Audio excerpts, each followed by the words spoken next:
लोकसभा निवडणुकांचे पडघम आता बाजू लागले आहेत। येत्या आठवड्याभरातच निवडणुकांच्या तारखा जाहीर होण्याची शक्यता आहे। एकीकडे महायुतीचं सरकार जागा वाटपाबद्दल चर्चा करत असताना दुसरीकडे महाविकास आघाडीनं जागांचं त्रांगडं अद्याप काही त्यांना सोडवता आलेलं नाही। त्यांच्या रोजच्या बैठका आणि चर्चा सुरूच आहेत, तरीही अद्याप जागा वाटपाचं गणित सुटत नाहीये। याच पार्श्वभूमीवर वंचित बहुजन आघाडीचे प्रमुख प्रकाश आंबेडकर यांनी काँग्रेस अध्यक्ष मल्लिकार्जुन खरगे यांना पत्र लिहिलंय। महाविकास आघाडीच्या जागा वाटपात आळशीपणा सुरू आहे असं त्यांनी या पत्रात स्पष्टपणे नमूद केलंय। महाविकास आघाडीच्या जागा वाटपाला विलंब होत असल्याची तक्रारही त्यांनी केली आहे। आघाडीमध्ये 15 जागांवरून वाद आहे, त्यामुळे जागा वाटप रखडलंय असं आंबेडकर यांचं म्हणणं आहे। त्यांची भांडणं मिटलेली नसताना ते एकत्र जाणार का, फ्रेंडली फाईट करणार का? ठाकरे गटानं ज्या जागा मागितले त्या संदर्भात काँग्रेसच्या मोठ्या नेत्यांकडून सुद्धा चिंता व्यक्त करण्यात आली असा उल्लेख प्रकाश आंबेडकर यांनी स्पष्टपणे या पत्रात केला आहे। हे घोंगडं भिजत असलं तरी काँग्रेस आणि वंचित यांच्यामधला तरी समझोता आपण असाला पुढे घेऊन जाऊ। प्रकाश आंबेडकर यांच्या या पत्रामुळे महाविकास आघाडीतील अंतर्गत धुसफूस पुन्हा एकदा चव्हाट्यावर आली आहे। महाविकास आघाडीप्रमाणेच महायुतीच्याप्रमाणे महाविकास आघाडीमध्ये सुद्धा जागा वाटपावरून एकमेकांच्याकडे बोटं दाखवली जात आहेत। यातच वंचित बहुजन आघाडीचे प्रमुख प्रकाश आंबेडकर यांनी काँग्रेसचे राष्ट्रीय अध्यक्ष मल्लिकार्जुन खरगे यांना पत्र लिहून जागा वाटपाचा तिढा सोडवा असं आवाहन केलंय। यानंतर यावेळेला ठाकरे गटाचे खासदार संजय राऊत यांच्यावरही त्यांनी निशाणा साधलाय। महाविकास आघाडीमध्ये कोणतेही मतभेद नाहीत असं खासदार संजय राऊत यांचं म्हणणं आहे। मात्र संजय राऊत खोटं बोलतात असा आरोप वंचितचे अध्यक्ष प्रकाश आंबेडकर यांनी केलाय। प्रकाश आंबेडकर यांच्या या आरोपांना राऊत यांनी सुद्धा प्रत्युत्तर दिलंय। संजय राऊत मीडियाशी असताना खोटं ब्रीफिंग करतात की वंचितने आमच्याकडे जागाच मागितलेल्या नाही। मी काय खोटं बोललो हे त्यांनी स्पष्ट केलं पाहिजे। 4 जागांचा प्रस्ताव आम्ही दिलाय की नाही यात काय खोटं बोलण्याचा प्रश्न आहे? जागा वाटप होत नाहीये त्याचं सगळ्यात मोठं कारण वंचित बहुजन आघाडी नाही। ऍक्शन करू खोटं कसं बोलायचं तो तसं त्यातला तो एक ऍक्टर आहे आणि त्याला दुजोरा आज प्रकाश आंबेडकर साहेबांनी दिलं। संजय राऊत यांच्याकडून महाविकास आघाडीचं जागा वाटप ठरल्याचा दावा करण्यात येतोय। मात्र प्रकाश आंबेडकर यांनी थेट राऊत यांच्यावर आरोप केल्यानं महाविकास आघाडीत आलबेल नसल्याची चर्चा आहे। महायुतीला टक्कर देण्यासाठी महाविकास आघाडीची मोट बांधण्यात आली, मात्र महाविकास आघाडीतील जागा वाटपाचा तिढा अद्याप सुटलेला नाही। काही जागांवरून महाविकास आघाडीतील घटक पक्षांमध्ये जोरदार रस्सीखेच सुरू आहे। महाविकास आघाडीचं जागा वाटप अद्याप जाहीर झालेलं नाही। काही जागांवरून आघाडीतल्या घटक पक्षांमध्ये जोरदार रस्सीखेच सुरू आहे। एकीकडे जागा वाटप रखडलेलं असताना दुसरीकडे उद्धव ठाकरे यांनी मुंबई उत्तर पश्चिम आणि सांगली अशा 2 लोकसभा मतदारसंघातल्या उमेदवारांची नावं अप्रत्यक्षपणे जाहीर केली। उद्धव ठाकरे यांच्या या घोषणेमुळे महाविकास आघाडीत मतभेदाची शक्यता आहे। अशातच काँग्रेसच्या नेत्यांनी सारवासारवीचा प्रयत्न केल्याचं दिसून आलं, तर सत्ताधाऱ्यांनी यावरून टोले लगावलेत। गदेबरोबर मशाल घेऊन आपल्याला सांगलीतनं एक मर्द दिल्लीत पाठवायचा आहे। सांगलीच्या जागेच्या संदर्भात त्यांना म्हणाले की यांना आम्हाला दिल्ली पाठवायचे आहे, याचा अर्थ घोषित झाली होत नाही। उबटा गटामध्ये आता मी कुणाच्या बरोबर जाऊ ही रेस लागलेली आहे, कोणीही तिथं थांबायच्या मनस्थितीत नाही। जागा वाटपाचा तिढा सुटलेला नसताना ठाकरेंनी अप्रत्यक्षपणे परस्पर उमेदवार जाहीर केल्यामुळे महाविकास आघाडीत धुसफूस आहे। ही धुसफूस वाढू न देता जागा वाटपाचा हा तिढा सोडवण्याचं आव्हान आघाडीसमोर आहे। सध्या महाविकास आघाडी आणि महायुतीमध्ये जागा वाटपावरून सावळा गोंधळ सुरू आहे। अशातच महायुतीच्या जागा वाटपासंदर्भात सोमवारी दिल्लीत चर्चा झाली। भाजपच्या केंद्रीय निवडणूक समितीच्या बैठकीत राज्यात 48 जागांबद्दल चर्चा झाली। दिल्लीतल्या या बैठकीनंतर महायुतीचा लोकसभेसाठीचा फॉर्म्युला समोर आलाय। भाजप 31, शिंदेंची शिवसेना 13 आणि अजित पवार यांच्या राष्ट्रवादीला 4 जागा असा फॉर्म्युला ठरल्याची माहिती सूत्रांनी दिली आहे। शिवसेनेच्या एका जागेवर बदल करण्याबद्दल चर्चा झाली, तर शिवसेनेच्या एका मतदारसंघात उमेदवाराची अदलाबदल सुद्धा होणार आहे। मुंबई उत्तर पश्चिम मतदारसंघावर भाजपनं दावा केलाय। शिवसेनेला ठाणे लोकसभा मतदारसंघ दिला जाईल। कोल्हापुरातून समरजित घाटगे शिवसेनेच्या चिन्हावर निवडणूक लढवण्याची शक्यता आहे। गजानन कीर्तिकर आणि संजय मंडलिक यांना विधान परिषदेवर घेण्याबद्दल सुद्धा या बैठकीत चर्चा झाली। अजित पवार यांच्या राष्ट्रवादीला शिरूर, बारामती, रायगड आणि परभणीची जागा सोडली जाणार असल्याची माहिती सूत्रांनी दिली आहे। साधारण प्रत्येकाचा मान सन्मान राखला जाईल अशा प्रकारचा तोडगा काढण्याचा प्रयत्न आमच्या सगळ्यांचा चालू आहे. जागा वाटपांच्या बाबतीत तोडगा निघेल तो सन्मानपूर्वक असेल. भाजपनं दिलेला हा संभाव्य फॉर्म्युला शिंदे आणि अजित पवार यांना मान्य होणार का हे पाहावं लागेल. लोकसभा निवडणुकांचे पडघम वाजू लागले. त्यातच सगळ्याच पक्षांमध्ये जागा वाटप आणि उमेदवारीसाठी चर्चेच्या फेऱ्या सुरू आहेत. अनेक जण उमेदवारासाठी जोरदार लॉबिंग करतात. अशातच सुधीर मुनगंटीवार यांनी मात्र काहीशी वेगळी भूमिका मांडली आहे. अबकी बार 400 पारचा नारा भाजपकडून दिला जातोय. त्यातूनच राज्यात जास्तीत जास्त जागा जिंकण्यासाठी भाजपनं कंबर कसली आहे. या पार्श्वभूमीवर राज्यातील काही भाजपचे आमदार आणि मंत्र्यांना लोकसभा निवडणुकीच्या रिंगणात उतरवलं जाण्याची चर्चा आहे. सुधीर मुनगंटीवार यांनाही लोकसभा निवडणुकीत उतरवलं जाऊ शकतं अशी चर्चा आहे. मात्र आपलं तिकीट कापलं जावं यासाठी प्रयत्न सुरू असल्याचं मुनगंटीवार यांनी म्हटलंय. माझं नाव निश्चित केलं पक्षांनी, पण मी प्रयत्नच आहे की माझी तिकीट कटावी. लोकसभा निवडणूक लढवण्यासाठी अनुत्सुक असल्याचं मुनगंटीवार यांनी एक प्रकारे स्पष्ट केलंय. यानंतर आता भाजपचे पक्षश्रेष्ठी काय भूमिका घेतात याची उत्सुकता आहे. शिंदेंच्या शिवसेनेचे पुरंदरचे आमदार विजय शिवतारे यांनी पवार कुटुंबियांच्या विरोधात दंड थोपटलेत. विशेषतः उपमुख्यमंत्री अजित पवार यांच्या विरोधात त्यांनी अतिशय आक्रमक भूमिका घेतली आहे. आगामी लोकसभा निवडणुकीत बारामतीच्या रिंगणात उतरणारच अशी घोषणा त्यांनी केली आहे.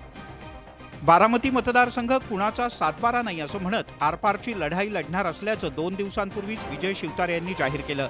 शिवतारे यांच्या या घोषणेमुळे बारामतीत तिहेरी लढत होणार अशी चर्चा आहे. सुप्रिया सुळे विरुद्ध सुनेत्रा पवार या संभाव्य लढतीमध्ये आता शिवतारे यांची एंट्री झाली आहे. त्याचा फटका सुनेत्रा पवार यांना बसणार असल्याचं बोललं जातं.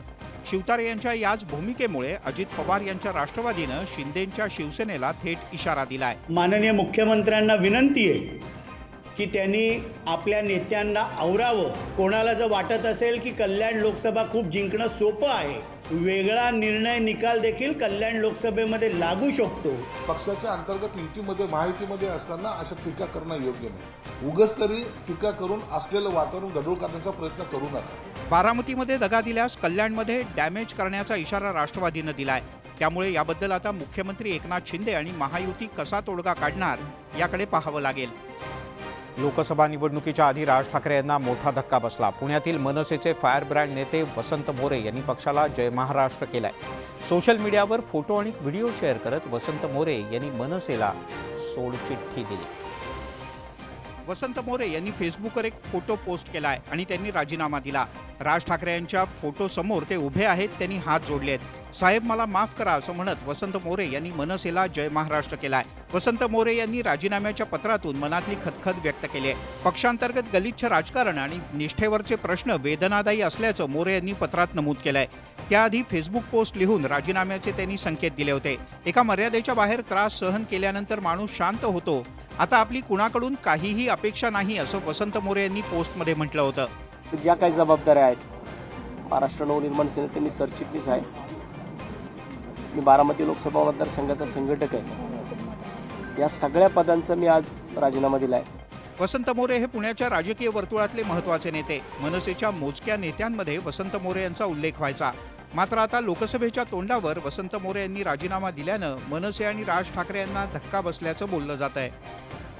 मनसेचे सरचिटणीस आणि पुण्यातले नगरसेवक वसंत मोरे यांनी पक्षाला सोडचिठ्ठी दिली. पक्षाच्या कोर कमिटीच्या सदस्यांनी आपल्याच विरोधात वातावरण तयार केल्याचा आरोप वसंत मोरे यांनी केलाय. यावेळेला घेतलेल्या पत्रकार परिषदेत वसंत मोरे भावूक झाले होते. आपली भूमिका नेहमी पक्षाच्या हिताची राहिल्याचा दावा वसंत मोरे यांनी केलाय. आपल्याला लोकसभेचं तिकीट मिळू नये यासाठी पक्षातीलच अनेकांनी प्रयत्न केल्याचा वसंत मोरे यांचा आरोप आहे.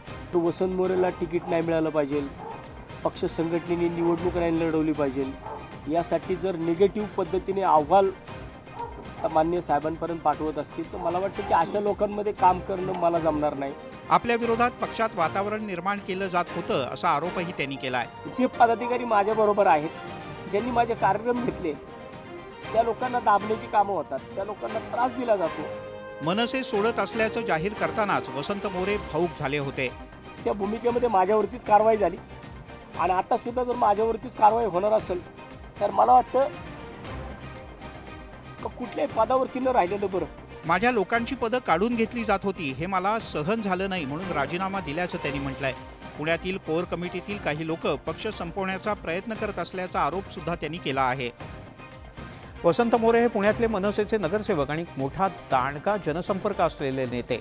वसंत मोरे यांनी आपली भूमिका राजकीय वाटचाल अद्याप स्पष्ट केलेली नसली तरी त्यांच्यासाठी महाविकास आघाडी आणि अजितदादांच्या राष्ट्रवादीनं आधीपासूनच फिल्डिंग लावली आहे. मनसेतील सर्व पदांचा राजीनामा देत वसंत मोरे यांनी मनसेला अखेरचा जय महाराष्ट्र केला. मात्र अद्याप इतर कोणत्याही पक्षाचा विचार केलेला नाही असं मोरे यांनी म्हटलंय. पुणेकर आपली पुढची वाटचाल ठरवतील असंही वसंत मोरे यांनी स्पष्ट केलं. वसंत मोरे यांच्यासारखा चांगला जनसंपर्क असलेला नेता जर पक्षात असेल तर कुणाला नको असेल. यातूनच महाविकास आघाडी आणि अजितदादांच्या राष्ट्रवादीनं यासाठी फिल्डिंग लावायला सुरुवात केली आहे. पुणेकर माझे मायबाप आहेत, ज्यांनी मला एक स्थान दिलेलं आहे त्यांच्या मनामध्ये. पुणे शहरातले पुणेकर ठरवतील की वसंत मोरेने भविष्यात काय करायचं. फक्त त्यांनी वॉशिंग मशीनच्या दिशेने जाऊ नये, कारण ते स्वच्छ आहेत स्वतःच. त्यांनी राष्ट्रवादी काँग्रेस पार्टीचे घड्याळ तेच नवी वेळ माननीय अजितदादांच्या नेतृत्वाखाली प्रवेश करावा. वसंत मोरे भविष्यात कुठल्या राजकीय मार्गावरून चालतात याची उत्सुकता आहे. राष्ट्रवादी काँग्रेसमध्ये फूट पडल्यानंतर बारामतीकरांमध्ये सुद्धा 2 गट पडले. बारामतीकरांच्या या गटबाजीचा फटका थेट शरद पवार यांनाच बसला. खासदार सुप्रिया सुळे यांच्यासाठी ॲक्टिव्ह मोडवर असलेल्या शरद पवार यांच्यावर बारामतीच्याच व्यापाऱ्यांचा मेळावा रद्द करण्याची वेळ आली. बारामतीमध्ये सोमवारी शरद पवार यांनी लागोपाठ 3 मेळावे घेतले. खरं तर त्याचं नियोजन 4 मेळाव्यांचं होतं. मात्र अचानक बारामतीतल्या व्यापाऱ्यांनी त्यांचा नियोजित मेळावा रद्द केला. तशा स्वरूपाचं पत्र शरद पवार यांना देण्यात आलं. या मेळाव्यात यायला व्यापाऱ्यांनी वेळ नसल्याचं कारण देत नकार दिला. या अनपेक्षित नकारानं शरद पवार यांनाही धक्का बसला. यानंतर बारामतीत मंगळवारी सर्व व्यापाऱ्यांनी संयुक्त बैठक घेतली. या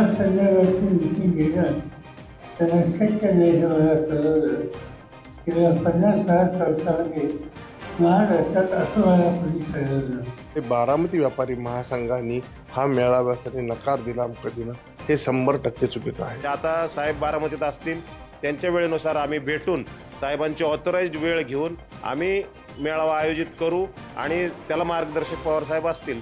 पवार यांचा सोमवारचा मेळावा रद्द झाल्यानंतर व्यापारी अजित पवार यांच्यासोबत असल्याची चर्चा सुरू झाली. मात्र व्यापाऱ्यांनी तातडीनं बैठक घेत पवार यांच्यासाठी मेळावा घेण्याचं ठरवलंय. त्यामुळे या वादावर पडदा पडलाय. 2019च्या लोकसभा निवडणुकीत महाराष्ट्रात काँग्रेसला एकाच जागेवर विजय मिळवता आला. काँग्रेसचे दिवंगत नेते बाळू धानोरकर यांनी भाजपच्या हंसराज अहिर यांचा पराभव करत लोकसभेत एंट्री मारली. मात्र आता बाळू धानोरकर यांच्या निधनानंतर यंदा लोकसभा निवडणूक कोण लढवणार याची चर्चा सुरू आहे. चंद्रपूर लोकसभा मतदारसंघातून विरोधी पक्षनेते विजय वडेट्टीवार यांची कन्या शिवानी वडेट्टीवार यांनी तयारी सुरू केल्याची चर्चा आहे. चंद्रपूर मतदारसंघात शिवानी वडेट्टीवार यांनी महाविकास आघाडीच्या नेत्यांच्या भेटीगाठी घेतल्यात. तसंच 2 दिवसांपूर्वी शिवानी वडेट्टीवार यांनी दिल्लीत काँग्रेस पक्षश्रेष्ठींची सुद्धा भेट घेतली. त्यामुळे शिवानी वडेट्टीवार यांना चंद्रपुरातून उमेदवारी मिळणार असल्याचं बोललं जात आहे. यावर आता बाळू धानोरकर यांच्या पत्नी प्रतिभा धानोरकर यांनी जोरदार आक्षेप घेतलाय. लोकांचा जो खरा प्रश्न असतो बेरोजगारीचा, या मुद्द्यावर सुद्धा मी बऱ्यापैकी काम करत आली आणि त्याच अनुषंगाने मी पक्षाकडे उमेदवारीची मागणी केली. काँग्रेसचीच आहे आणि मी काँग्रेसच्याच तिकीटवरती लढवणार आहे. काँग्रेस पक्षातलेच काही लोक सातत्यानं माझा विरोध करतायत आणि याच विरोधामुळे माझ्या नवऱ्याचा जीव गेला असा आरोप प्रतिभा धानोरकर यांनी केला. पक्षात अनेक लोक आहे की जे माझा विरोध सतत खासदार साहेब गेले तेव्हापासून करत आहे. या विरोधामुळेच आज माझ्या नवऱ्याचा सुद्धा जीव त्यांनी घेतला आणि माझ्याही मागे ते लागून आहे.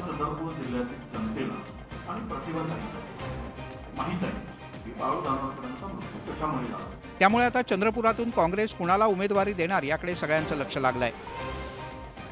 या कालावधीत लोकसभा निवडणुकीची आचारसंहिता लागण्याची शक्यता आहे. त्यामुळे राणा दाम्पत्य होळीच्या आधीच मेळघाटात पोहोचलं. मेळघाटात जाऊन अमरावतीचे खासदार नवनीत राणा आणि आमदार रवी राणा यांनी आदिवासी बांधवांच्या सोबत होळी साजरी केली. यावेळी राणा दाम्पत्यानं तिथल्या महिलांना काही साड्यांचं वाटप केलं होतं. मात्र या साड्या पाहून आदिवासी महिला चांगल्याच संतापल्यात. ही साडी दिली का मच्छरदाणी असा संतप्त सवाल आदिवासी महिलांनी केलाय. हाच व्हिडिओ सध्या व्हायरल झालाय. विरोधी पक्षनेते विजय वडेट्टीवार यांनी सुद्धा राणा दाम्पत्यावर निशाणा साधलाय.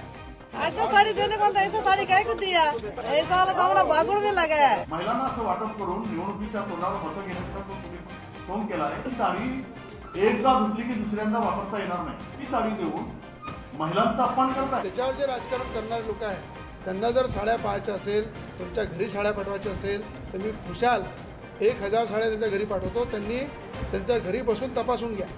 निकृष्ट दर्जाच्या साडी वाटपामुळे लोकसभा निवडणुकीच्या आधी नवनीत राणा विरोधकांच्या निशाण्यावर आल्या आहेत. काँग्रेसचे नेते राहुल गांधी यांच्या भारत जोडो न्याय यात्रेला 15 जानेवारीला मणिपूरपासून सुरुवात झाली. देशाच्या वेगवेगळ्या भागातून पुढे जात ही यात्रा महाराष्ट्राच्या नंदुरबारमध्ये दाखल झाली. सत्तेत आल्यास जातनिहाय जनगणनेची हमी राहुल गांधी यांनी नंदुरबारमधल्या सभेत बोलताना दिली. भाजपच्या नेतृत्वाखालील केंद्र सरकार देशाची साधनसंपत्ती मुठभर उद्योगपतींच्या हातात देऊ पाहत असल्याचा आरोप नंदुरबारमध्ये झालेल्या जाहीर सभेत बोलताना राहुल गांधी यांनी केला. मनरेगाच्या 24 वर्षांच्या बजेटचा पैसा केंद्राकडून उद्योगपतींवर खर्च करण्यात आल्याचा आरोप सुद्धा राहुल गांधी यांनी केलाय. 24 साल का पैसा इन्होंने 20-25 अरबपतियों का कर्जा मारा. आदिवासी, दलित आणि मागासवर्गीयांच्या हक्कासाठी जातीय जनगणना आवश्यक असल्याचं वक्तव्य राहुल गांधी यांनी केलं. सबसे पहले सबकी गिनती करनी है इस देश में किस वर्ग के कितने लोग हैं. देशात काँग्रेसची सत्ता आल्यास आम्ही एका वर्षात आदिवासींना त्यांच्या जमिनी परत करू असं आश्वासन राहुल गांधी यांनी दिलंय. जैसे ही हमारी सरकार आएगी 1 साल के अंदर आपकी सारी की सारी जो क्लेम्स हैं उनको हम सेटल कर देंगे. जमीन आपके हवाले हो जाएगी. भारत जोडो यात्रेच्या दरम्यान नंदुरबारमध्ये राहुल गांधी यांनी आदिवासी होळीचा उत्सव साजरा केला. राहुल गांधी यांची भारत जोडो न्याय यात्रा उद्या धुळे आणि मालेगावात असणार आहे. दररोज मोठ्या संख्येनं भाविक विठ्ठल रुक्मिणीच्या दर्शनासाठी पंढरपूरला येत असतात. विठ्ठल रुक्मिणीचं पदस्पर्श व्हावं अशी भाविकांची इच्छा. सावळ्या विठुरायाच्या दर्शनासाठी भाविक तासनतास रांगेतही उभे राहतात. मात्र आता पंढरपूरच्या विठ्ठल मंदिरातील विठुरायाचं भाविकांना काही दिवस थेट दर्शन घेता येणार नाही. कारण येत्या 15 मार्च पासून पंढरपूरचं विठ्ठल मंदिर साधारण 1.5 महिना बंद राहणार आहे. विठ्ठलाच्या मूर्तीचं संवर्धन करण्यासाठी गर्भगृहातील ग्रॅनाइटची फरशी काढण्याचा निर्णय घेण्यात आलाय. यामध्ये पुढचे 3 महिने विठ्ठलाचं दररोज 5 तास मुखदर्शन सुरू असणार आहे. तसंच विठ्ठल मूर्तीच्या संरक्षणासाठी बुलेट प्रूफ काचेचं संरक्षण कवच निर्माण करण्यात येणार आहे. मंदिरातील आणि खास करून विठ्ठलाच्या गर्भगृहातील बदल करण्यासाठी 15 मार्च पासून पुढचा काही काळ हे काम सुरू राहील. साधारण 45 दिवसांचा कालावधी लागणार असला तरी ऐन वेळेला येणाऱ्या अडचणी लक्षात घेता 5 जून पर्यंत मंदिराचं सगळं काम पूर्ण होईल अशी अपेक्षा आहे. पूर्ण प्रयत्न आहे की 1.5 महिन्यामध्ये हे पूर्ण काम कंप्लीट झालं पाहिजे. सकाळी 5 वाजेपासून 11:15 वाजेपर्यंत मुखदर्शन चालू राहील. पदस्पर्श दर्शन येत्या 15 तारखेपासून बंद राहणार आहे. असं असलं तरी चैत्री यात्रा कालावधीत भाविकांना पूर्णवेळ मुखदर्शन घेता येईल. दरम्यानच्या काळात भाविकांनी सहकार्य करावं असं आवाहन प्रशासन आणि मंदिर समितीनं केलंय. यासोबतच या ब्रेकलेस आणि ब्रेथलेस अशा 100% बातम्यांमध्ये इथेच थांबूयात. ताज्या बातम्यांचा ओघ असाच सुरू राहील.